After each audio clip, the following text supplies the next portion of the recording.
Bonjour à tous. Alors, je m'appelle Olivier Enrard, je suis le directeur général du CNC. Je suis très heureux de vous voir aussi nombreux et puis j'adresse un petit bonjour au pays du soleil levant. Voilà, c'est dont je prends la présence de la télévision japonaise comme un signe de ce que nous sommes en train de construire tous ensemble ici pour la filière cinéma, à valeur exemplaire, je dirais, au-delà de notre pays, mais pour également d'autres grandes nations du cinéma qui se posent peut-être les mêmes questions, enfin qui se posent certainement, je pense, les mêmes questions que nous, et qui considèrent que nous avons trouvé ici des réponses qui restent à trouver dans d'autres pays. Donc bonjour à nos amis du Japon. Alors, je vais rapidement passer la parole aux intervenants de la table ronde qui, eux, savent. Donc ça, c'est les vrais sachants qui sont autour de la table. Je voudrais juste faire quelques petites remarques préliminaires. Alors, première remarque, évidemment, l'enjeu du débat qu'on a aujourd'hui n'aura échappé à personne, compte tenu des révélations diffusées par la presse au sujet des comportements auxquels nous souhaitons mettre fin de façon radicale. La deuxième observation quand même, c'est que, alors on va essayer de vous expliquer, en tout cas Leslie Thomas, ce que le CNC quel est le rôle que le CNC a essayé de jouer dans cette partition, dans cette partition polyphonique, puisque en réalité, je crois que la principale réussite de notre travail, c'est d'avoir réussi à agir tous ensemble, c'est-à-dire les professionnels, les partenaires sociaux, les organismes mutualistes, etc., etc. Donc c'est un travail absolument collectif dans lequel le CNC a pris sa part, toute sa part, mais rien que sa part. Bon.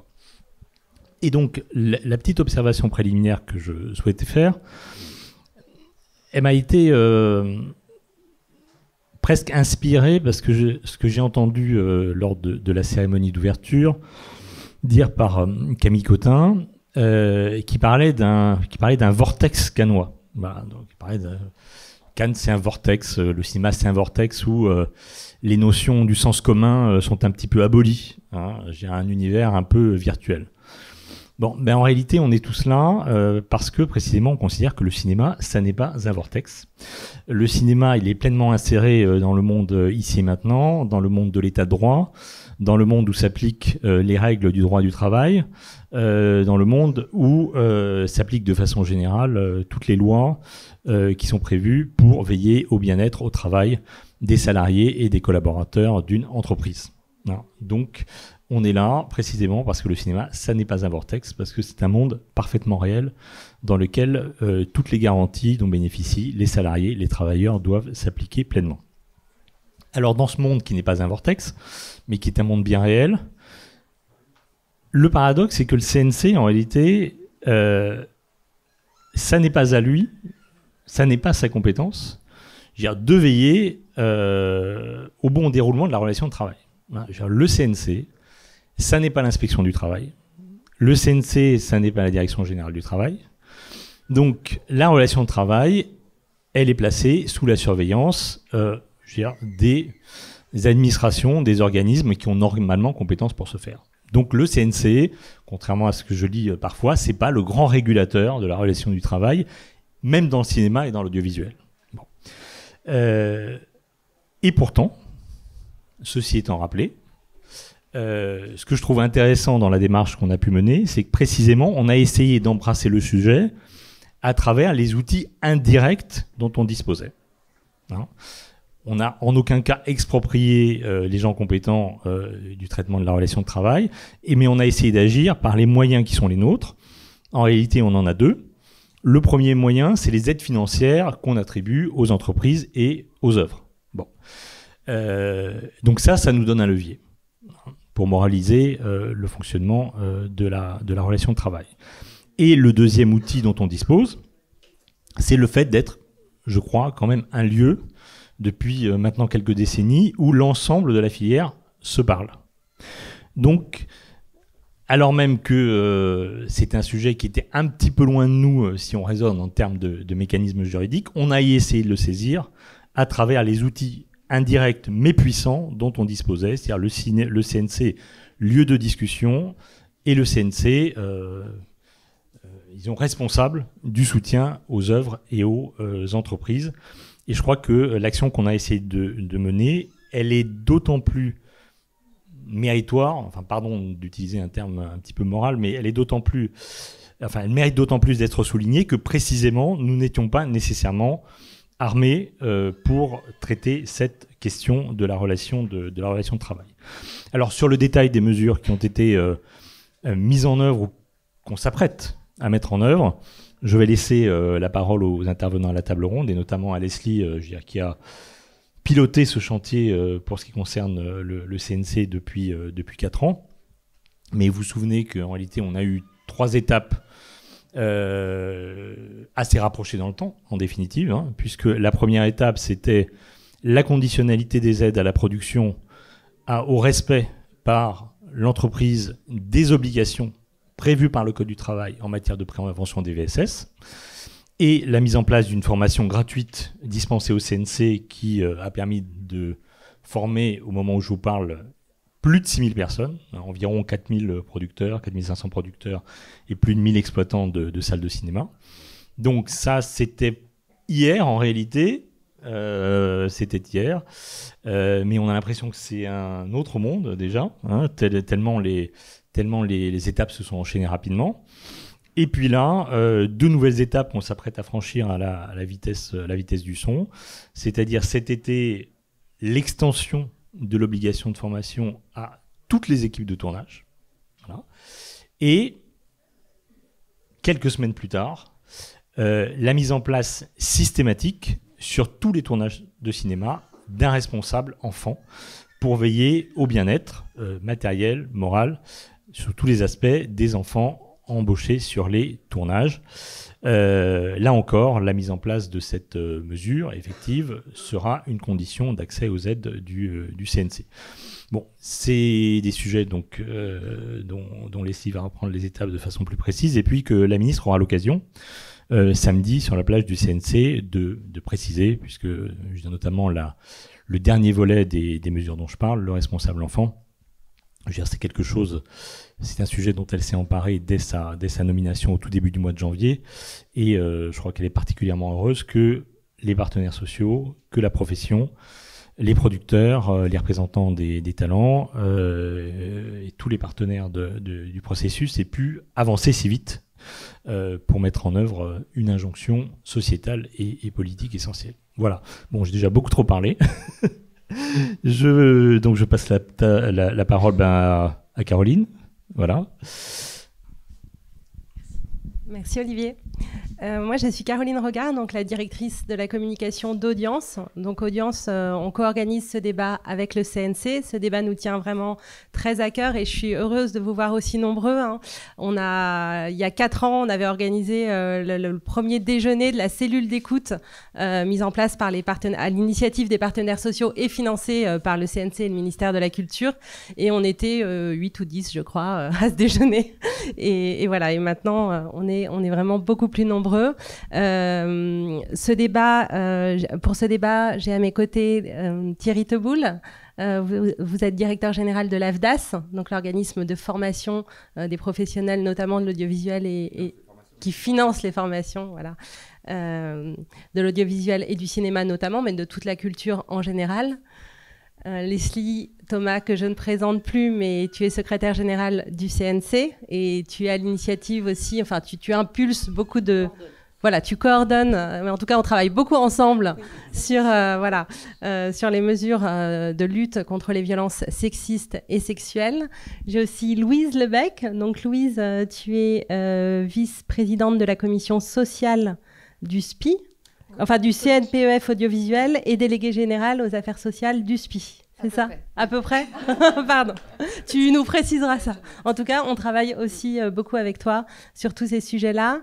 Et Laetitia Galidi, vous êtes productrice et vous pourrez nous détailler aussi concrètement sur le terrain comment toutes ces mesures peuvent s'appliquer. Et aussi, le but de cette table ronde, c'est de vous expliquer les avancées en 2024 qui ont été prises, notamment par les partenaires sociaux, par l'État, par Audience aussi. Donc nous, Audience, on est le groupe de protection sociale de la culture et des médias. Et on a mis en place à l'initiative des partenaires sociaux et financée par le ministère de la Culture, une cellule d'écoute en 2020. Donc, suite à l'affaire Weinstein, elle avait été annoncée aux États généraux de la parité et de la diversité au CNC en novembre 2019. Et elle a donc été mise en place en 2020 dans un contexte un peu particulier. Cette cellule d'écoute, elle est psychologique et juridique, anonyme et gratuite, et elle est à destination des professionnels de la culture en général et de l'audiovisuel et du cinéma en particulier. Elle s'élargit au fur et à mesure des années. Elle a été ouverte par exemple à l'édition cette année, aussi au métier des espaces de loisirs. Je vois Jean-Yves Mirski en face de moi.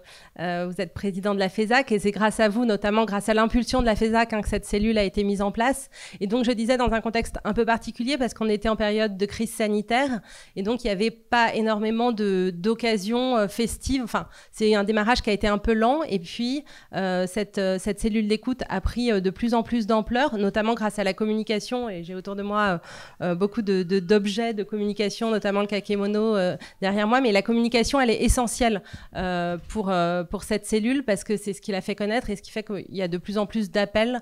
On est à près de 1300 appels aujourd'hui, donc c'était, voilà, je suis heureuse de pouvoir vous dévoiler les derniers chiffres. Donc 1300 appels, vous les avez sur ces flyers qu'on a mis un peu partout. Je vais vous donner les dernières statistiques. Donc 1285 appels et mails reçus depuis juin 2020 et une évolution croissante, notamment depuis 2023. On a plus 62% de soutien psychologique et plus 40% de soutien juridique en 2023. Donc, qui sont les appelants? On a 83% de femmes, donc 17% d'hommes qui appellent, sachant que les appelants peuvent être des témoins ou des victimes. On note aussi que 54% des faits sont liés à à des agressions sexistes ou sexuelles qui sont le fait de supérieurs hiérarchiques. Donc, ça montre bien l'importance de la notion d'emprise qu'on a souhaité, dès le départ, mettre en place dans cette cellule. Enfin, on a souhaité, dès le départ, dire si vous vous sentez sous emprise, n'hésitez pas à appeler la cellule et n'attendez pas que les faits se passent.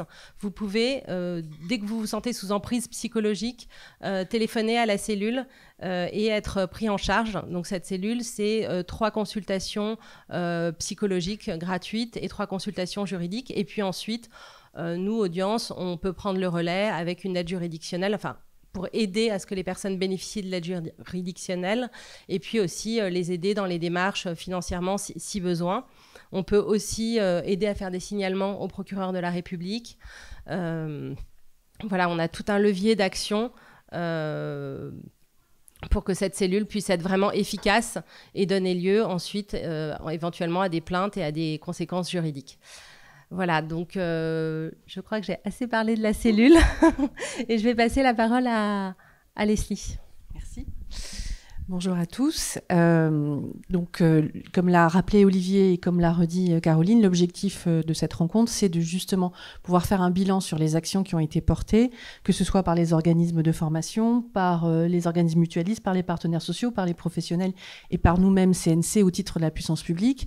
Donc, vous le savez, en 2021, les aides du CNC ont été conditionnalisées au respect d'un certain nombre d'obligations. Ces obligations sont celles qui sont fixées dans le Code du travail.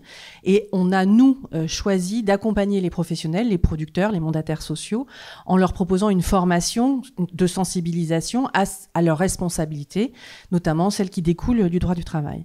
Et donc, comme le disait Olivier Henrard tout à l'heure, plus de 6000 professionnels aujourd'hui, mandataires sociaux formés, 6002 à échéance de cet été. Donc, on est sur une tendance forte. Et c'est fort de ce constat-là que l'année dernière, à Cannes, nous avons travaillé AFDAS et CNC à une nouvelle conditionnalité des aides du CNC qui va se mettre en place à partir de cet été et dans un partenariat fécond je reviendrai pas sur le contenu de la formation puisque c'est toi Thierry qui le présentera, mais on a donc, fort de ces constats-là, on a fait le choix de s'engager dans une nouvelle voie. Cette nouvelle voie, elle avait été annoncée par Rima Abdul-Malak en décembre dernier, reprise au moment des assises 50-50 du 13 décembre dernier aussi. On a donc fait le choix de conditionner conditionnaliser à nouveau les aides à la production cinéma du CNC à une obligation de formation des équipes de tournage pour que ce qui était déjà mis en œuvre pour les producteurs puisse se déployer, se développer à l'endroit du collectif de travail dans une logique première d'éviter des situations de violence sexiste et sexuelle, mais aussi dans une logique d'éviter d'abîmer les films et le collectif de travail quand une situation de cette nature aujourd'hui advient. Donc ça, c'est le nouveau chantier 2024. Donc à partir de cet été, il y aura une nouvelle conditionnalité des aides du CNC à l'obligation de suivi de cette formation. Et je ne reviendrai pas sur cette formation puisque Thierry vous la présentera, au même titre que les engagements de l'AFDAS en matière de prévention et de lutte contre les VHSS. Et puis Olivier en a parlé, et ça s'inscrit en continuité avec ce qui a été aussi, ce qui est en cours de travail entre les partenaires sociaux. Autre nouvelle conditionnalité qui, elle, s'attache toujours aux questions de santé et sécurité au travail, ça va être le recours systématique à un responsable enfant dès lors qu'un mineur de moins de 16 ans sera engagé sur un tournage, que les parents soient présents ou pas, il y aura une obligation de recours systématique à ce référent enfant. Et ça, c'est aussi une nouvelle conditionnalité des aides qui va se mettre en œuvre cet été.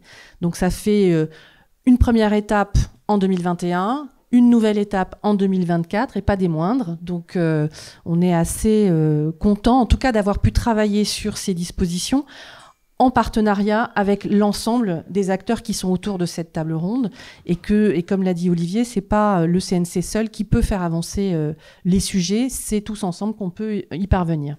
Voilà, je m'arrête là parce que moi aussi j'ai peut-être trop parlé et je vais laisser la parole à Thierry Teboul qui va pouvoir évoquer la question de l'engagement de l'AFDAS sur ces sujets-là et vous dévoiler comment cette nouvelle formation va être opérée. Merci Leslie, bonjour à toutes et à tous. Juste pour rebondir sur l'introduction d'Olivier, d'abord, c'est vrai que je pense qu'avec ce qu'on est en train de faire, on va devenir exemplaire. Pas exemplaire par rapport à une injonction médiatique qui est forte en ce moment, mais aussi parce qu'on est en train de poser un cadre à des relations de travail qui renvoie à d'autres obligations qui sont celles qu'évoquait Olivier autour du code du travail, autour des règles de fonctionnement d'une organisation quelle qu'elle soit. Je dis ça parce qu'il ne vous aura pas échappé que si on a été en première ligne sur la question du cinéma, aujourd'hui d'autres secteurs le sont. Et quand on est exemplaire, on l'est pour notre secteur, mais je pense qu'on va le devenir peut-être aussi pour bien d'autres secteurs. Et je suis assez ravi qu'à ce titre, la culture puisse faire école à un moment donné, plutôt que d'être tout le temps montrée du doigt comme celle où se déroulent des choses. Parce que là, manifestement, à l'hôpital ou à l'armée ou dans le sport, puisque nous gérons aussi le sport, je peux vous dire qu'on n'en est qu'au balbutiement de la démarche que je vais vous présenter là. Et je trouve que c'est important qu'on se dise qu'il y a une responsabilité collective du secteur. On parle des partenaires sociaux, on parle des institutions publiques, on parle des opérateurs que sont Audience, et franchement, la cellule d'écoute d'Audience, elle existe bien avant les autres cellules d'écoute qui viennent de se mettre en place, et à l'hôpital et ailleurs. Donc voilà, on a des problèmes, il ne faut pas les nier, et en même temps, on est en réflexion de solutions bien en avance de phase d'autres secteurs. Ça, c'était un propos préliminaire, mais qui permet quand même de poser le débat. Ensuite, comment on a travaillé? Peut-être faire un petit point méthodo. En fait, quand le CNC s'est rapproché de nous pour dire, bon, vous financez déjà des formations contre les luttes contre les violences, nous en finançons aussi. Comment on peut mutualiser nos efforts pour qu'à un moment donné, on rende lisible cette offre de formation pour qu'elle soit accessible encore à un plus grand nombre, et plus seulement notamment aux donneurs d'ordre, mais à toutes les parties prenantes d'un tournage. Et deux, comment on fait quelque chose qui soit consenti par tous. Quand je dis consenti par tous, c'est que c'est vrai qu'il y a un sujet pour ceux qui produisent, pour ceux qui créent, pour ceux qui diffusent, et on sait combien ces sujets sont particulièrement sensibles dans nos secteurs. Et donc, on n'a pas trouvé d'autre méthode que celle de la concertation. On s'est réunis et on a évoqué ensemble avec les syndicats d'employeurs, avec les syndicats de salariés, une méthode qui pouvait être acceptable par tous et qui nous permettait de franchir un palier, et un palier notamment qui permet d'inclure plus de monde et plus de profils dans les formations qu'on mettait à disposition. En sachant que Encore une fois, pour couper court à toute forme de critique, la formation n'est pas la solution absolue pour régler le problème, hein. Elle est juste là de manière préventive, comme elle existe là dans plein de domaines du management, si vous me permettez l'expression, dans le monde interprofessionnel. C'est-à-dire que aujourd'hui, si on a ce genre de problème, c'est aussi parce que dans la relation de travail, il y a des choses qui n'ont pas été cadrées dans la durée et qui maintenant méritent de l'être. Cette concertation terminée, nous avons fabriqué un cahier des charges que nous avons là aussi partagé largement. Nous avons défini un format de formation qui permette, je parlais de l'adhésion, de la difficulté de faire adhérer tout le monde au sujet. Il fallait que ce cahier des charges, il permette de respecter à la fois les contraintes techniques que rencontrent les producteurs, les contraintes techniques que rencontrent les équipes sur un tournage. Voilà, il fallait qu'on respecte un peu tout ça. Et donc, ce cahier des charges, il a été fabriqué quasiment tout au long du premier trimestre. Et puis, il a été publié, puisqu'il y a eu un marché public qui a été ouvert il y a un mois. Je regarde Amandine qui a piloté l'opération il y a un mois. On a récupéré les offres. C'est un sujet qui intéresse, parce qu'on a eu 115, je crois, réponses à l'appel à projet, hein, de demande de renseignements sur l'appel d'offres. Et là, on est en train de procéder au dépouillement pour que, à partir du mois de juillet, un premier volet soit déployé et que en septembre, le deuxième volet soit déployé. Et c'est là où j'en viens. Je vais essayer d'être court sur le premier et le deuxième volet. Le premier volet, c'est un volet qui est un volet exclusivement à distance, qui va permettre de rappeler le cadre légal dont un certain nombre de professionnels connaissent de toute façon les règles, mais c'est pas plus mal de les attester à travers une formation à la fois flexible, facile à déployer, facile à suivre, mais aussi facile pour nous à attester, puisqu'il va y avoir un petit sujet de traçabilité de qui a fait la formation et qui ne l'a pas faite, et c'est aussi à quoi l'AFDAS va s'engager, c'est-à-dire de pouvoir notamment dire cette personne l'a faite ou cette personne ne l'a pas faite. Et puis, à mon avis, l'innovation, elle est là, mais c'est parce qu'on parle de relations de travail qu'on va le faire comme ça. Il y a un deuxième volet de formation qui sera en présentiel, celui-là, et qui se déroulera sur les lieux de tournage. Et là, je crois que la rupture est franche, c'est-à-dire qu'on n'est plus dans une formation descendante, mais dans ce qu'on appelle en pédagogie une formation action, où on va mettre autour de la table toutes les personnes qui ont un rôle à jouer dans un tournage pour qu'on crée les conditions d'un New Deal, si vous me permettez l'expression aussi, entre tous ceux qui travaillent en disant voilà, ça c'est possible, ça c'est pas possible. Et pour ça, on va mettre ce temps-là sur le lieu de tournage pour fixer ces règles-là. Ce qui est un pas de plus par rapport à des référents, vous voyez. C'est-à-dire que le référent, c'est celui qu'on va voir quand il y a un problème. Là, on a mis tout le monde autour de la table et on dit voilà comment nous allons travailler pendant la durée du tournage. Encore une fois, ce n'est pas la solution miracle pour régler tous nos problèmes. Ceci dit, une fois que vous l'aurez fait régulièrement, j'aime bien utiliser ce terme d'institutionnalisation, va s'institutionnaliser aussi de nouvelles manières de travailler dans nos secteurs. Et moi, je crois que c'est aussi ça qui permettra de contraindre un peu tout le monde.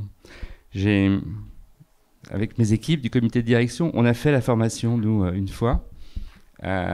Évidemment, tout le monde y est allé en disant il n'y a pas de problème à l'AFDAS, qu'est-ce qui lui prend à Thierry de nous mettre dans un programme de formation sur le sujet d'une journée, hein. On a fait une journée entière sur le sujet au sein du comité de direction.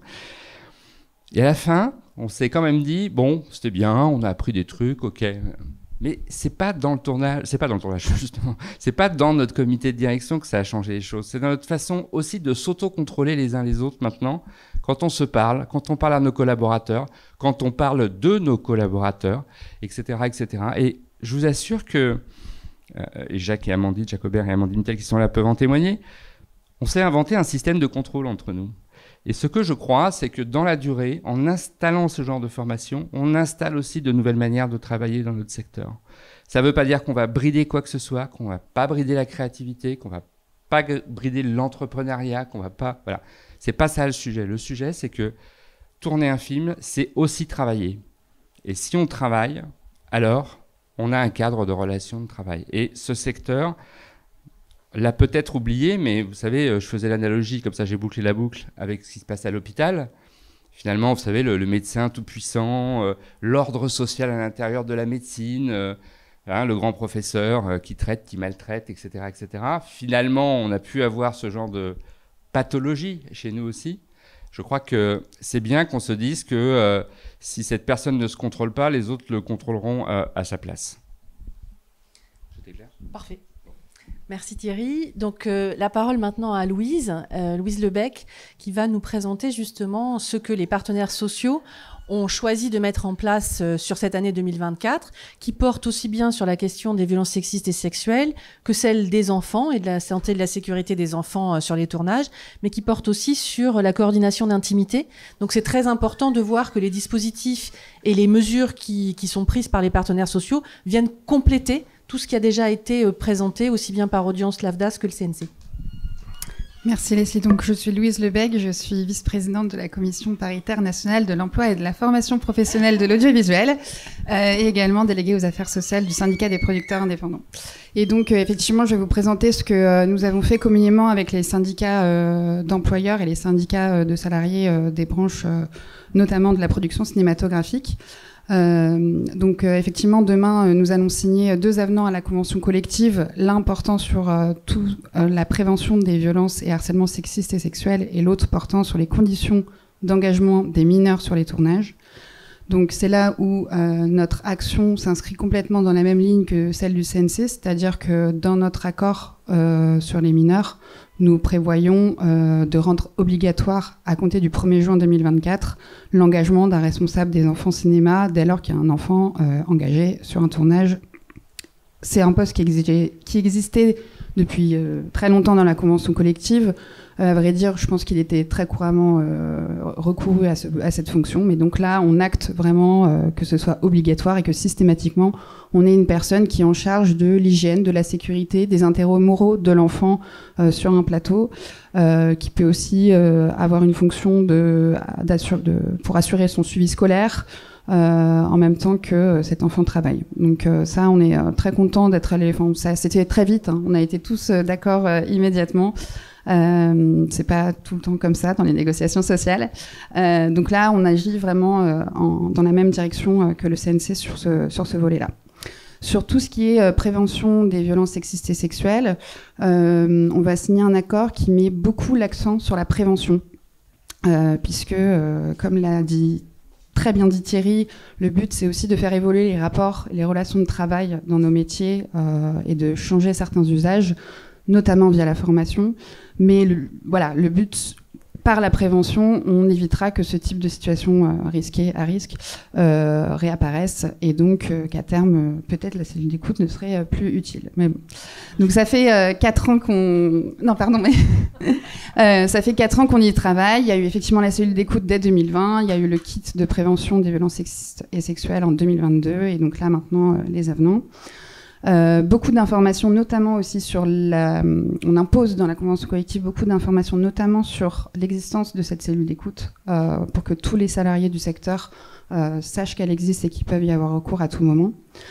On souhaite aussi renforcer l'instance paritaire de la branche dédiée à la santé et la sécurité au travail. Donc le but, c'est de renforcer ces moyens par plusieurs aspects. D'abord qu'il y ait une vraie méthodologie de traitement des signalements qui arrivent au niveau de la branche, pour que ensuite, donc c'est le CCHSCT, notre instance, je suis désolée, il y a beaucoup d'acronymes un peu compliqués chez nous. Donc le CCHT qui puisse intervenir directement auprès de l'employeur quand il reçoit un signalement. Également, on crée un suivi aussi des signalements, c'est-à-dire que les employeurs devront notifier quand ils ont eu un signalement et éventuellement une enquête dans leur entreprise ou sur un plateau, de façon à avoir un suivi statistique et avec des données bien sûr anonymisées, mais assez qualitatives dans le sens où assez précises pour pouvoir nous aussi suivre l'effectivité de cet accord et le faire évoluer si nécessaire. Dans la prévention également, nous avons toutes les préconisations que nous mettons en place sur les castings et les scènes d'intimité pour les artistes. Donc pour les castings, on parle de choses de bon sens, mais qu'on rappelle quand même dans la convention collective, qui est notre acte structurant en droit du travail dans le secteur, le fait par exemple que tout artiste qui passe un casting puisse être accompagné, que tout enfant qui passe un casting doit être accompagné, qu'aucune scène de nudité ou semi-nudité n'est permise en casting, des choses comme ça, assez évidentes, mais que maintenant sont inscrites noir sur blanc dans notre convention collective. Et concernant la coordination d'intimité, d'abord on a des préconisations pour l'organisation des scènes d'intimité, et on incite évidemment à recourir à des coordinateurs d'intimité. Et c'est là où, avec le soutien de l'AFDAS, nous avons travaillé depuis 1 an et demi maintenant au niveau de la CPNUF de l'audiovisuel pour créer une certification professionnelle à destination des coordinateurs d'intimité. Parce que c'est un métier à part entière qui implique des tâches et des compétences très spécifiques en psychologie, en juridique, en mise en scène, en médiation, etc. Donc nous sommes en cours de ingénierie de formation pour créer un certificat de qualification professionnelle dont les premières entrées en formation seront possibles au premier semestre 2025. Ce sera une formation assez costaud qui se comptera probablement en centaines d'heures. Et le but, c'est effectivement de certifier les coordinateurs et coordinatrices d'intimité qui exerceront ce métier en France. Puisqu'aujourd'hui, il n'y avait pas encore de formation en France, seulement principalement dans les pays anglo-saxons et en Scandinavie. Donc les personnes qui aujourd'hui exercent ce métier en France ont été formées à l'étranger. Par contre, une petite précision, c'est qu'on ne va pas former des centaines de coordinateurs d'intimité, puisque aujourd'hui le besoin reste encore limité, même si on incite encore une fois beaucoup les productions à recourir à des coordinateurs d'intimité. La première session, ce sera entre 4 et 6 personnes, à peu près, qu'on forme vraiment au fur et à mesure en fonction des besoins aussi des professionnels. Évidemment, le but, c'est pas de former des gens pour qu'il n'y ait pas de travail derrière. Non, je dis, évidemment, on se fait accompagner sur un sujet comme ça pour la certification, parce que c'est pas facile de décrire les compétences. C'est pas facile de décrire ce qu'on cherche à certifier à travers une compétence comme celle-ci. Et donc, voilà, on a fait là encore un cahier des charges et on a attribué le marché au cabinet qui va nous accompagner pour la rédaction lundi dernier. Donc, on est vraiment là rentré aussi pleinement dans le sujet. Très bien, merci Thierry pour cette précision. Donc c'est un travail en cours et qui d'ici la fin de l'année sera terminé. Effectivement, c'est long de créer une certification comme tu l'expliques. Donc ça prend un petit peu quelques mois. Voilà pour à peu près parcourir les différents points sur lesquels les partenaires sociaux se sont mis d'accord. On a aussi, pardon, j'ai oublié, il y a un point sur le référent aussi qu'on institutionnalise dans la convention collective. On crée la possibilité de désigner des référents sur les films dont le rôle, les missions sont très précisément encadrées dans la convention collective.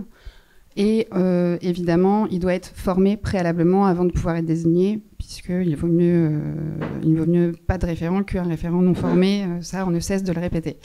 Et ce référent donc aura un rôle essentiellement de prévention, de recueil des signalements et d'orientation des témoins ou victimes qui viennent le voir, et de transmission des signalements à l'employeur, à qui il appartiendra éventuellement de prendre des mesures ou faire une enquête. Ce référent, il sera indemnisé à 30 € par semaine pour cette mission-là. Et il sera protégé, évidemment, au titre de sa mission. Et donc ça, c'est vraiment une nouveauté, puisqu'il y avait déjà une pratique sur certains plateaux. Donc là, on l'institutionnalise réellement et il sera obligatoire dès lors qu'il n'y a pas de référent au niveau de l'entreprise. Donc s'il y a un permanent qui est référent et qui peut intervenir auprès des équipes de tournage, il peut assumer cette fonction. En tout cas, s'il n'y en a pas, mais qu'il y a un volontaire dans l'équipe pour être référent, ce sera obligatoire pour les productions. Merci Louise. Et puis, dernière prise de parole avant qu'on puisse échanger avec la salle, celle de Laetitia Galetzine. Tout ça n'a pas beaucoup de poids si les producteurs, les professionnels ne s'en emparent pas. Donc on est bien dans une logique de doter la profession d'outils et de moyens renforcés pour prévenir les situations de violences sexistes et sexuelles et lutter contre ces dernières. Laetitia, toi, on aimerait connaître ton point de vue et comment, face à cette évolution-là, la profession se positionne. Bonjour, donc moi je suis productrice indépendante. La la profession vous remercie beaucoup pour tout ça. Nous, on est producteurs, on est français, donc on râle. Au départ, la première formation obligatoire pour les producteurs qui conditionnait nos aides, on a râlé. On y est tous allés et on se l'est tous pris, bien consciemment. Ça nous a tous beaucoup surpris. Hommes, femmes, quelles que soient les générations. On a pris conscience de beaucoup de choses parce que certes, on est chef d'entreprise, employeur, mais on n'est pas formé à tout ça. On improvise un peu tout, on fait au mieux. Et en plus de devoir savoir lire un scénario, financer un film, maîtriser un budget, tout d'un coup, il fallait qu'on soit aussi responsable de 60 personnes qu'on connaît pas et qui arrivent sur notre plateau. Donc ça nous a beaucoup surpris et ça nous a beaucoup marqué. C'est vrai que la deuxième étape, ça a été de dire, nous, on veut bien être responsable, mais on est les seuls formés et on gère une équipe entière qui n'a pas été formée. Donc, on a râlé à nouveau. Et vous nous avez entendus et merci pour ça. Parce que, on se sentait un peu seul et on a envie de participer à ce changement qui est sociétal. On vit une révolution, tous, en tant que citoyens et le cinéma est en première ligne et tant mieux, voilà. Donc on a participé ensuite à réfléchir avec vous aux formations et c'est vrai que Thierry, dans ce que vous nous avez exposé, la formation individuelle à distance de tous les techniciens, comédiens, etc., on a tout de suite validé, d'autant que c'est vous qui on la finance en cotisant, mais en tout cas, ça nous coûte rien en plus parce que c'était un gros point aussi pour nous. Et ensuite, on a un peu râlé sur le deuxième volet qui est la formation en présentiel de toute l'équipe. Sauf que dans votre vécu et dans ce que vous nous avez raconté, je pense qu'il y a une notion qui nous parle beaucoup, qui est celle du collectif et sur laquelle on a fini par se dire oui, en fait, vous avez raison. Et ça nous aide énormément d'être et le producteur et le réalisateur ensemble pour définir comment va se passer ce tournage, parce qu'on est les chefs de bord, le réalisateur encore plus au quotidien que le producteur. Et quelque part, nous, ça nous donne des outils pour dire, en fait, il n'y a pas le choix, c'est comme ça. Et on va faire un meilleur film tous ensemble. Et cette notion du collectif nous a beaucoup parlé. En tout cas, va beaucoup nous parler puisqu'on démarre bientôt. Mais même si on était un peu réticents au départ parce que il faut trouver un moment, il faut réunir le plus de monde possible. Donc c'est des nouvelles contraintes pour nous et on a déjà tellement l'impression d'en avoir énormément. Mais je pense qu'au final, on est tous très heureux de participer à cette révolution qui est essentielle pour tout le monde. Voilà. Donc merci d'avoir mis tout ça en place. Merci Laetitia. Merci à tous en tout cas pour ce débat qui montre, cette table ronde qui montre que c'est vraiment une entreprise collective et que la responsabilité elle est collective et donc on doit tous vraiment agir à notre niveau pour lutter contre ces violences sexistes et sexuelles. Donc on compte sur vous pour relayer notamment la cellule d'écoute. Le kit média il est accessible à tous, on peut en envoyer à tout le monde et puis pour relayer toutes ces mesures qui sont très concrètes et qui montrent que derrière, il y a beaucoup de travail et il y a une exigence. Et je remercie vraiment les partenaires sociaux et le ministère de la Culture, le CNC, pour agir concrètement sur le terrain contre ces violences et être présent aujourd'hui. Est-ce que vous avez des questions ? Baptiste. Baptiste Henman de la CST. Une petite contribution, la CST et surtout son partenaire, le groupe EGAE, grâce au soutien de l'AFDAS, on organise des formations à la prévention des VHSS depuis 2 ans maintenant. Et dans ce cahier des charges fourni par l'AFDAS, il y a évidemment la formation des référents. Il me semblait que c'était intéressant de dire que le référent devient obligatoire ou quasiment obligatoire et c'est génial, mais nous avons des référents, donc il y a des gens qui sont prêts pour le faire. Et avec EGAE, à peu près 300 personnes ont suivi cette formation depuis qu'elle a été mise en place. Et donc c'est juste pour renforcer ce que vous venez de dire, que le référent devient obligatoire et des personnes ont suivi cette formation. Et par ailleurs, nous invitons les référents, donc on va leur faire une petite piqûre de rappel, à s'identifier en tant que référent sur la Bible 50-50, puisque nous avons travaillé avec 50-50 pour qu'il y ait un tag référent sur la Bible, qui permet à tous les salariés, quel que soit leur poste, d'indiquer qu'ils ont cette compétence supplémentaire dans la Bible 50-50. Voilà. Donc c'est un petit complément pour inviter tous ceux qui ne l'ont pas fait à se référencer dans la Bible 50-50 et que les formations référentes vont continuer évidemment. Merci Baptiste, c'est l'occasion de rappeler qu'il y a un kit qui est très bien fait, Nadia Materne, qui est là par les CHSCT et le collectif 50-50, qui est vraiment très concret avec des fiches pratiques. Il ne faut pas hésiter à y avoir recours et à l'avoir sur tous les tournages et les festivals. Est-ce qu'il y a d'autres questions ? Oui. Oui, bonjour, Benoît Berthelot de Bloomberg. J'aimerais savoir quel est le coût de tous ces outils, les formations notamment, si elles sont étendues à tous les tournages. Quel est le coût général annuel de ça? C'est un coût aussi pour qui? Enfin, je n'ai pas très bien compris. Et pour les producteurs, est-ce qu'il y en a qui râlent parce qu'avoir plus de référents, c'est embaucher plus de personnes? Ça peut être un coût important pour des petits films. Alors moi, je peux répondre d'abord sur la cellule d'écoute. Elle est financée par le ministère de la Culture et les partenaires, mais principalement quand même par le ministère de la Culture à hauteur à peu près de 200 000 € par an. Voilà, ça paye le coût des psychologues, des juristes, de la communication. Voilà, donc c'est très suivi. Il y a un comité de pilotage avec les partenaires sociaux, avec la FESAC, avec le ministère, le CNC, voilà, qui coordonne ce financement. Pour ce qui est de la formation des mandataires sociaux, c'est-à-dire des producteurs, dans le secteur du cinéma, de l'audiovisuel, l'animation, jeux vidéo, mais aussi l'exploitation, le marché formation, il est de 120 000 €. Donc, il s'est pris en charge à 100% par le CNC. Et il n'y a pas de participation de la part des stagiaires qui suivent ces formations obligatoires. Et pour l'AFDAS... C'est la dernière parole. Merci. Pour l'AFDAS, on est sur, là pour le coup, la formation des salariés, ceux qui vont travailler sur le tournage. Là, on est sur des accès à la formation qui sont normés en France. Vous avez des droits d'accès à la formation, et notamment quand vous êtes intermittent du spectacle. Et donc, sur ces fonds d'intermittence, on va financer une grande partie des salariés qui ont qui relèvent de ce régime-là. Et pour le coup, c'est pas si cher que ça à faire. On parle de 300 tournages à peu près par an. Donc 300 tournages par an, vous voyez, allez, je vais pas donner de prix, mais même si vous multipliez par 2000 € au jour, ça fait pas non plus des sommes importantes.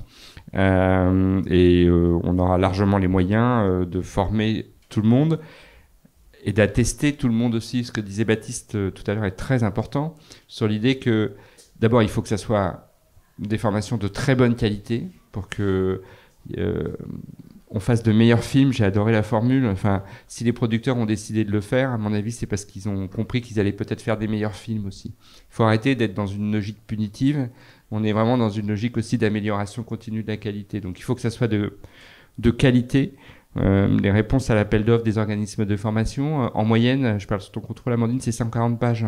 140 pages pour décrire une demi-journée de formation en présentiel, ça veut dire qu'ils vont y mettre du contenu. On n'est pas, on se prend un café thématique autour des VHSS, quoi. C'est pas ça le sujet.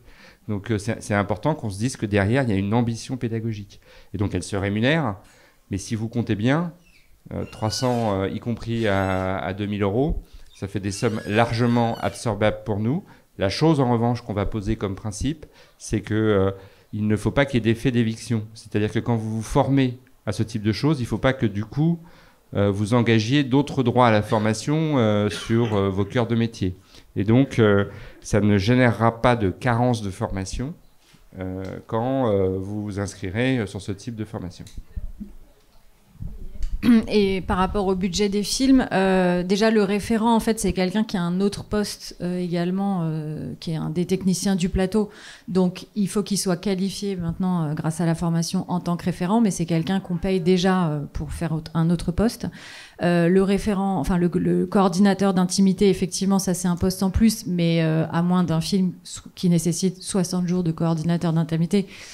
Certains films éventuels, mais sinon c'est quelques jours, enfin voilà, c'est indolore. Et par rapport aux enfants, on avait déjà, même si c'était beaucoup moins cadré et beaucoup moins formé, des gens qui s'occupaient des enfants. Donc en gros, on va l'absorber aussi. Donc par rapport à ces 3 postes-là, c'est pas du tout infaisable. Voilà. Pardon, je me permets juste de compléter sur la formation volet 2 qui se fait sur le tournage, donc effectivement pendant le temps de travail. Je pense qu'il faut plus la présenter comme un investissement que comme un coût pour le coup. Effectivement, il y aura 2h30 à payer en plus aux techniciens, mais finalement c'est relativement limité par rapport au budget total d'un film Et ça évitera que derrière, il puisse y avoir d'autres surcoûts liés à des situations graves sur le film. Donc, indolore aussi.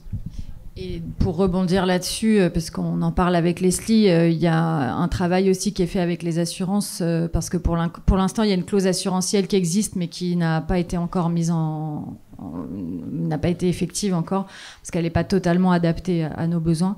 Donc il y a des discussions en cours aussi là-dessus, en cas de vraiment gros sinistres liés à une VHSS, voilà, pour qu'on puisse aussi éventuellement avoir recours aux assurances. Je fais partie des partenaires sociaux en tant que représentant des salariés. Bon, merci pour ce débat, et donc on contribue un peu à certaines choses là, qui ont été posées et qui pour nous vont tout à fait dans le bon sens. Vous avez parlé, peut-être Thierry a dit sens commun, on a parlé de révolution. Enfin pour nous, il y a un état des lieux et qui, c'est vrai, il n'existe pas que dans le cinéma, il y a un état des lieux, il y a une prise de conscience à notre niveau qui est aujourd'hui réalisée. Et effectué concrètement par tout ce qui est posé là.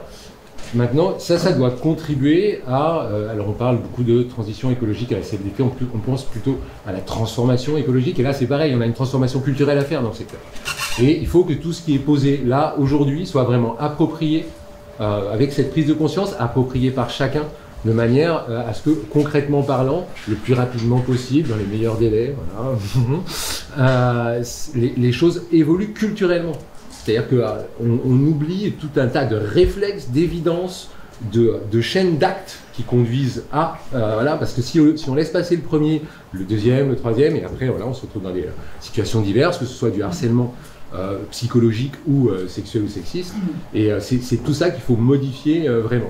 Et je salue l'initiative, alors c'est vrai que ça en reste au comex de l'AFDAS, mais bravo, et ce genre de choses, non mais c'est vrai, c'est important ce genre de formation, il faut que ça se répète, et aussi la pédagogie et l'évolution du point de vue culturel de notre manière de travailler dans les collectifs de travail, c'est quelque chose qui doit être répété, ça ne doit pas être fait qu'une fois non plus, voilà, parce qu'il y a des personnes qui bougent, qui changent, voilà, il faut que ça puisse être comment dire, sur du long terme, voilà, parce que sinon la cellule d'écoute elle continuera de fonctionner. Il faut que ce soit sur du long terme, en prévention, de manière permanente. C'est tout ce que je voulais vous dire et vous remercier. Merci Christophe. D'ailleurs sur ce sujet-là, ne pas oublier que l'évolution des pratiques professionnelles, elle passe aussi par le lobby, la mobilisation que font beaucoup d'associations, de collectifs qui embarquent les professionnels aussi dans cette voie-là, et que nous, on espère que les moyens renforcés qui vous sont présentés ce matin vont contribuer là aussi à donner des outils aux professionnels que vous êtes sur les plateaux et d'éviter les situations qu'on connaît. Il y avait une question, je crois que c'est derrière les petites mains. Ah mais oui, 50-50. Oui, bonjour, Fanny de Casimagnaire, déléguée générale du collectif 50-50. Je pense que cette discussion va mériter une salle plus grande, mais peut-être que dans d'autres occasions, on pourra peut-être rassembler plus de monde dans d'autres espaces. J'ai l'impression qu'elle a eu du succès, que l'actualité nous rappelle à quel point voilà, ces questions sont importantes. Moi, j'avais une question sur les formations. Donc, nous, on salue vraiment la création de ces formations obligatoires sur les tournages. Pour nous, c'est vraiment la clé.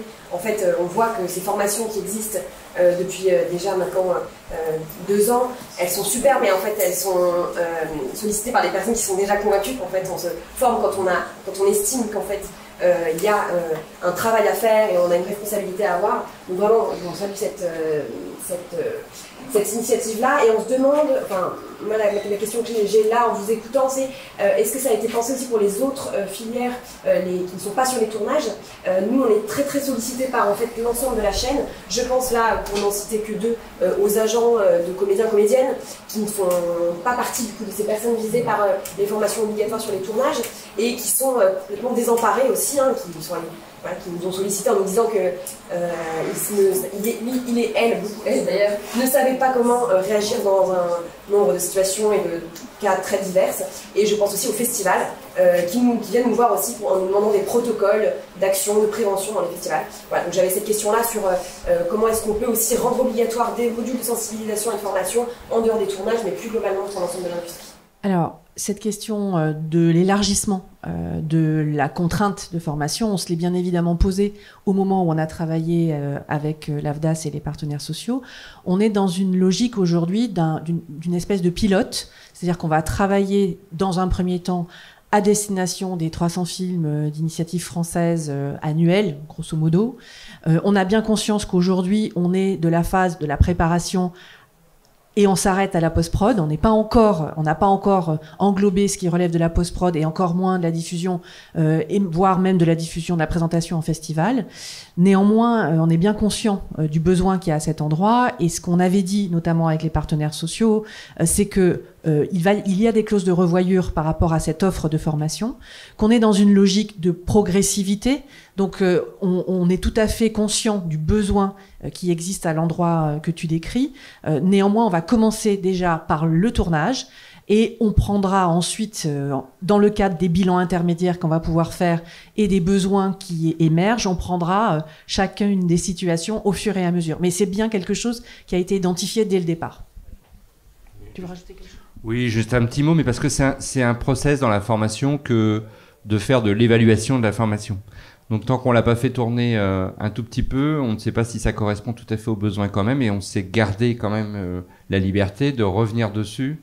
On a beau être super exigeant dans le cahier des charges, c'est qu'une fois qu'elle se sera déroulée, qu'on saura si les personnes y trouvent un intérêt. Parce que si on veut de meilleurs films et si on veut de meilleurs professionnels, il faut que la formation elle ait eu un impact, quoi. Et ça, il faut qu'on puisse le mesurer sur cette partie expérimentale, même si elle n'est pas expérimentale, puisque ça va toucher quand même beaucoup de monde. Mais par exemple, on a évoqué la question de la post-prod, etc., etc. Et puis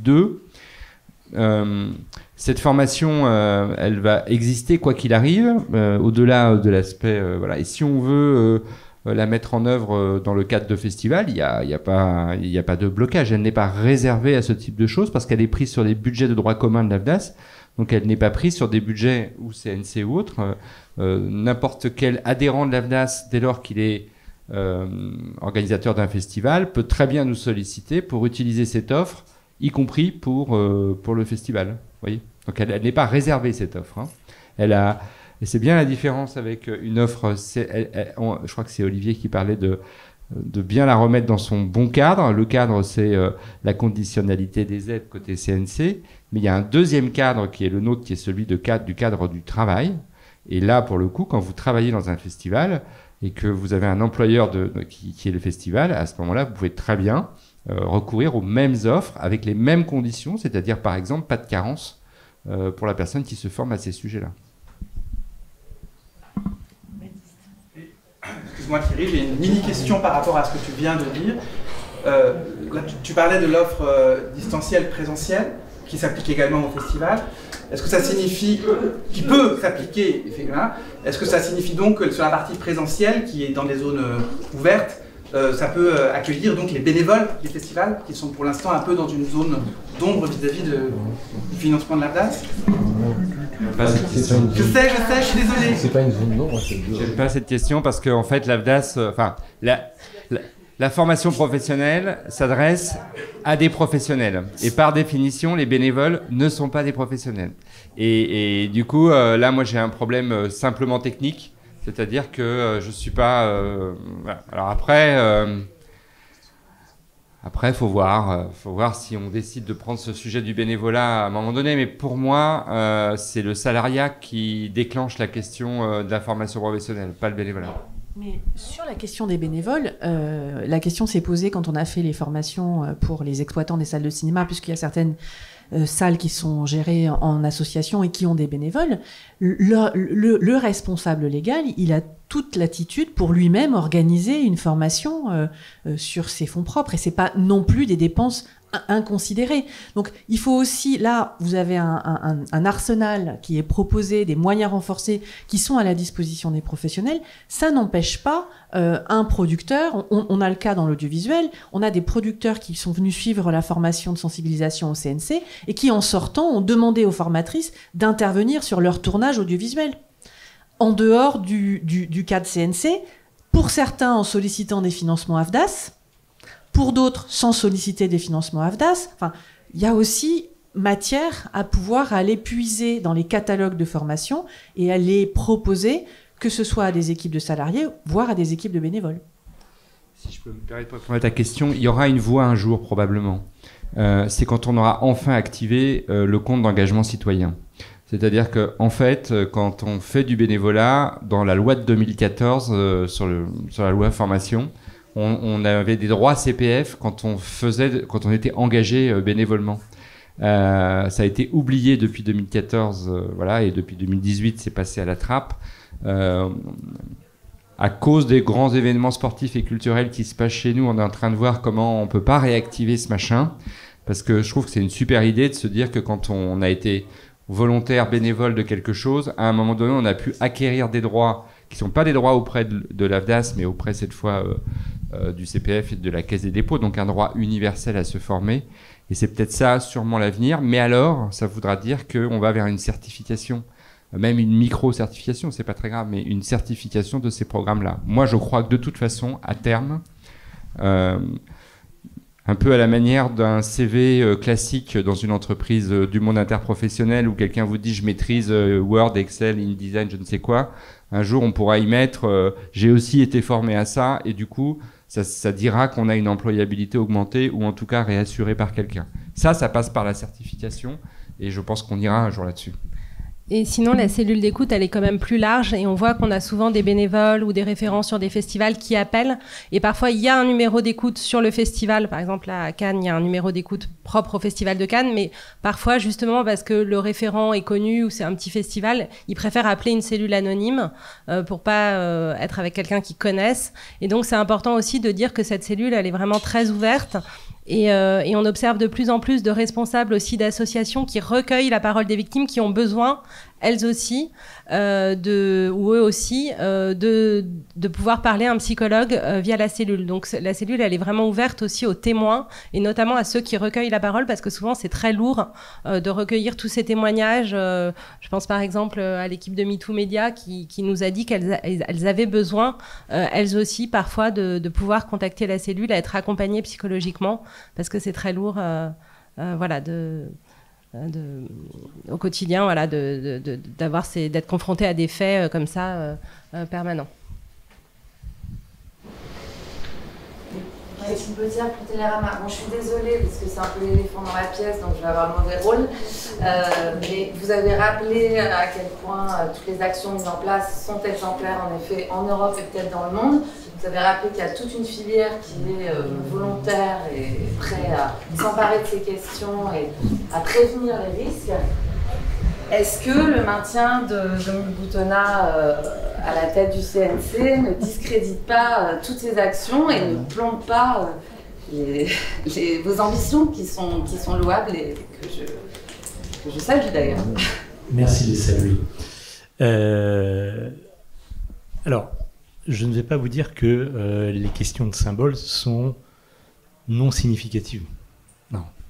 Donc je ne vais pas vous dire que cette question du symbole n'est pas un élément de complexité pour agir. D'accord ? J'aurais pas cette bêtise-là. Bon. Ce qu'on essaie néanmoins d'expliquer, c'est que, précisément, malgré cette situation particulière, née encore une fois dans une sphère totalement privée qui n'a strictement rien à voir avec la filière, nous avons agi, et non seulement nous avons agi, mais nous agissons de plus en plus vite. Voilà, et de façon de plus en plus efficace. Et je crois que ça n'a pas entamé ni la capacité d'action propre du CNC, ni notre capacité à fédérer autour de nous, parmi d'autres, évidemment, une action résolue au niveau de la filière, encore une fois, d'y prendre notre part, rien que notre part, mais toute notre part. Voilà, donc c'est un élément de complexité. Voilà. Bon, vous pouvez le citer. Hein.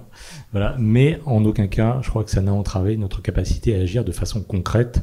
Et en réalité, je crois que ce qu'attendent les victimes, ce qu'attendent tous les acteurs de la filière, que ce soit les producteurs, que ce soit ceux qui travaillent sous la responsabilité des producteurs, c'est des actions concrètes, mesurables, effectives, sur le terrain, jour après jour. Voilà. Écoutez, il y a une autre question. Monsieur Aurard, cette progressivité justement de la formation. Vous parliez de faire des évaluations et puis de continuer, en fait, de ne pas s'arrêter au tournage, continuer. Est-ce que ça pourrait engendrer une conditionnalité d'autres règles, en fait, au sein du CNC?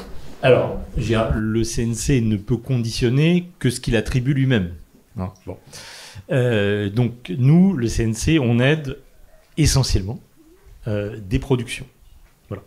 Donc, notre levier, le canal d'action, c'est la production.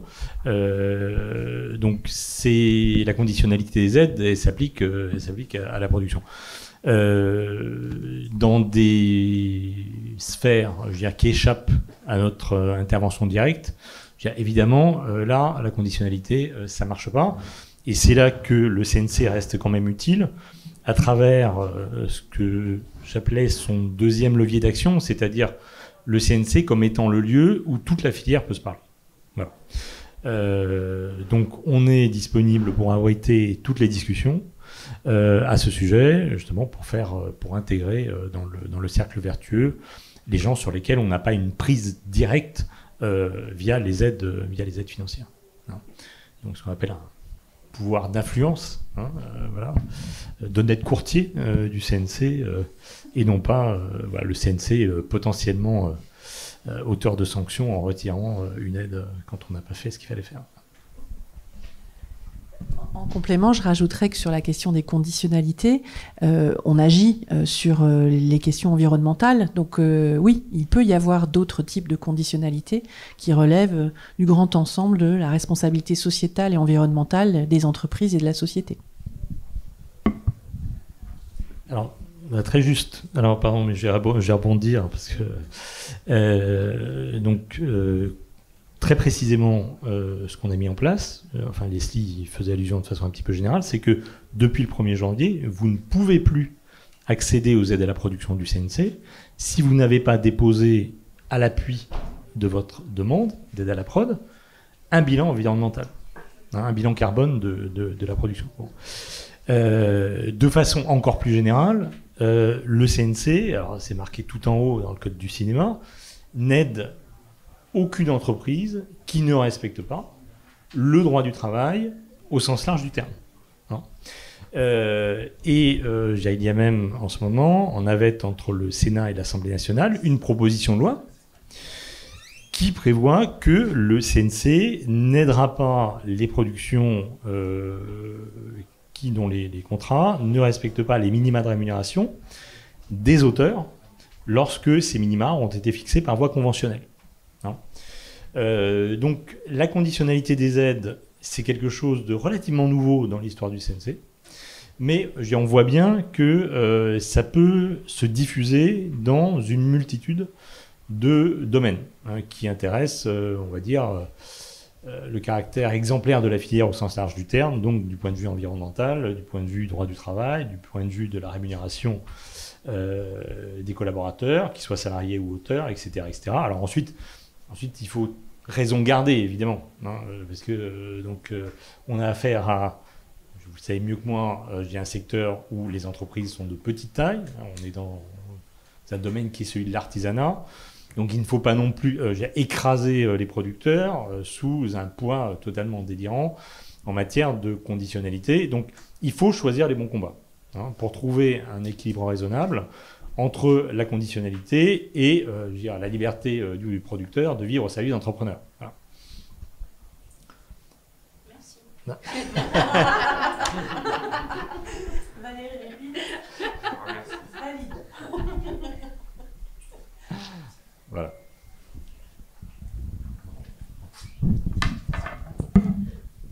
Il n'y a plus de questions. Merci beaucoup. Merci d'être venus aussi nombreux. Voilà.